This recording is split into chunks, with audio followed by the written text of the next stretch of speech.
we got new jokes. So if he still want to keep them jokes, man, that's a damn shame. You think he still uses those? He probably does. No. Did you ever get an apology? Never got an apology from Steve.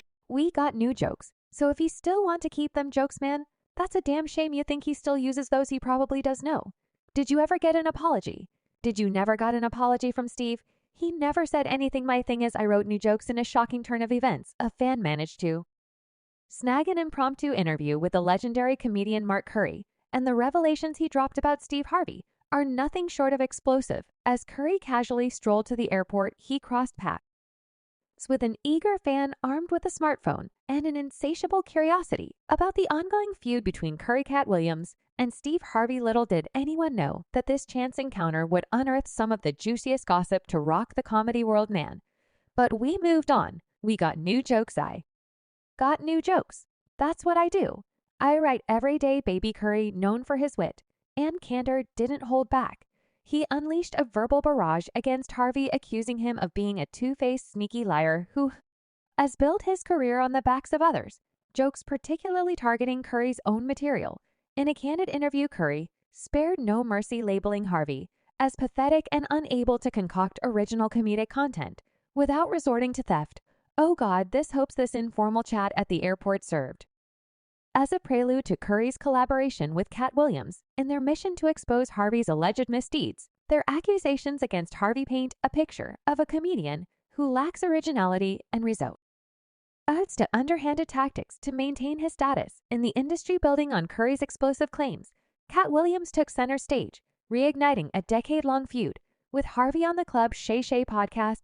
Williams didn't mince words, accusing Harvey of not only stealing Mark Curry's stand-up bits, but also shamelessly repurposing the premise of Curry's iconic sitcom Hanging with Mr. Cooper for his own show, The Steve Harvey Show. It was a damning indictment of Harry's integrity as a comedian and a blade and challenge to his credibility, something you wish you were better at dealing with liars.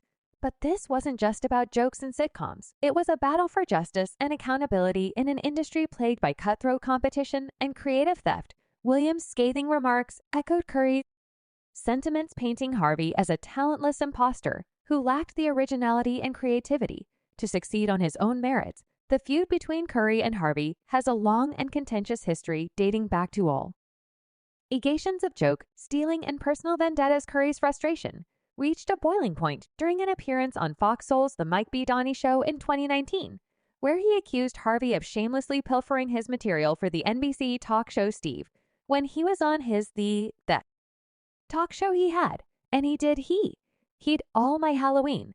The accusations didn't stop there. Curry's claims were further bolstered by damning evidence, including videos showcasing eerie similarities between his comedy routines and Harvey's subsequent performances. It was a damning indictment of Harvey's character and integrity, casting a shadow of doubt over his credibility as a comedian and entertainer. True stuff that really happened to me.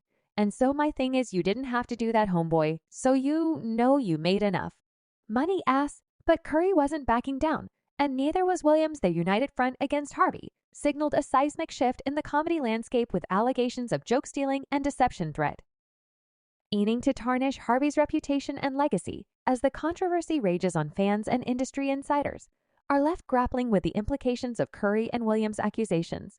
Is Steve Harvey truly a two-faced joke-stealing scoundrel, as Curry and Williams allege, or are these merely the bitter musings of disgruntled comedians seeking to tarnish Harvey's illustrious career? In the midst of this heated debate, one thing is certain: Mark Curry's adoration for Katt Williams shines through, despite the remedy directed towards Harvey. Curry's impromptu interview with a fan also offered glowing praise for his ally in the fight for truth and justice. According to Curry, Katt Williams embodies integrity and authenticity, qualities that resonate deeply with Curry and motivate their collaboration up a spike. In business, when you rock the internet, you know I mean, he burned down the forest. Sometimes you got to burn down the four to let the new grow come up. Curry's endorsement of Williams as a very cool guy who treats him and their colleagues with respect underscores the camaraderie and solidarity between the two comedians. He's very intelligent, very smart. You know he runs our tour. You know, he got the best tour out, and he handles everything from transportation, the money, the food. The partnership extends beyond mere professional collaboration. It's a testament to their shared values and commitment to holding those in power accountable for their actions. You're saying his business. I think are like, K really solid. Like he's treating you guys like he treat us like golden. Are you crazy? Yeah, we are gold, baby. But in the wake of Mark Curry and Katt Williams' scathing allegations against Steve Harvey, new revelations have emerged painting a damning portrait of the iconic comedian's business practices. While Mark Curry and Katt Williams have garnered support for their accusations against Harvey, it seems that their grievances are not isolated incidents, but rather indicative of a pattern of behavior that extends beyond the realm of comedy. Enter Gary Owen, another comedian, who has stepped forward with his own tales of disillusionment after crossing paths with Steve Harvey. In a recent episode of the Club Shay Shay podcast, Owen recounted his experience working with Harvey on the Let's television show. According to Owen, what began as a partnership quickly devolved into a one-sided arrangement that left him feeling exploited and undervalued. Owen's frustrations stemmed from his belief that he and Harvey would collaborate to elevate his career to new heights. However, instead of receiving the support and mentorship he anticipated, Owen found himself relegated to the sidelines, tasked with menial duties that did little to further his professional aspirations. He described being hidden backstage and eyes solely for voiceovers, a far cry from the creative collaboration he had envisioned. Like SAG minimum wage is what I got paid, and I can't do this for another 2 weeks. I've already lost a bunch of money. I lost 2 weekends of work. The tipping point for Owen came when he realized that his involvement with Harvey's show was actually hindering his financial success. Despite dedicating time and energy to the project, Owen found that his stand-up career was suffering as a result of his commitments to the television program. The disparity and earnings between his appearances on Harvey's show and other opportunities, such as his stint on Hip Hop Squares, was stark, highlighting the financial detriment of his association with Harvey. Owen's account adds fuel to the fire ignited by Curry and Williams, shedding light on the exploitative nature of Harvey's business dealings.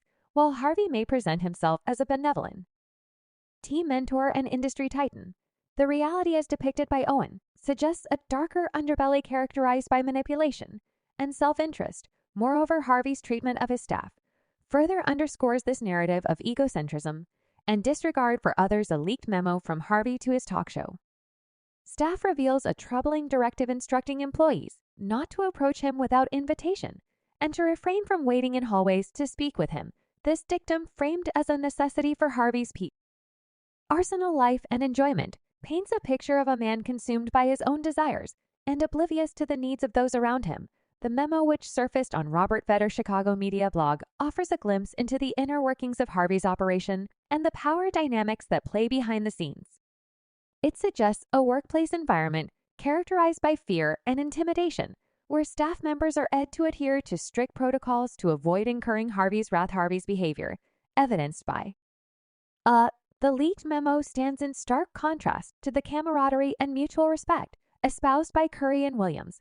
While Curry praises Williams as a beacon of integrity and authenticity, Harvey's actions paint a different picture, one of deceitfulness and entitlement. It just don't matter, a dude, I don't give a damn what you say. In response to the leaked memo, Harvey offered a tepid explanation, claiming that he sought to establish boundaries to protect his privacy and a semblance of normalcy in his daily routine. However, his refusal to apologize for his actions speaks volumes about his character and priorities, reinforcing the perception of him as a callous and self-absorbed individual.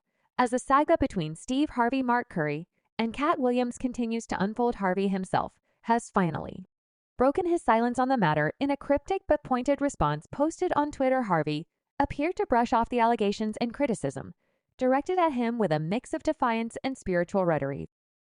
See in a video shared from a set of Family Feud, Harvey conveyed a message seemingly aimed at his detractors, asserting that one should never feel compelled to address their haters, directly quoting Psalms 235. Harvey emphasized the notion of rising above negativity, suggesting that the success and effectiveness of one's endeavors naturally attract jealousy and opposition from others. You don't have to tell nobody nothing.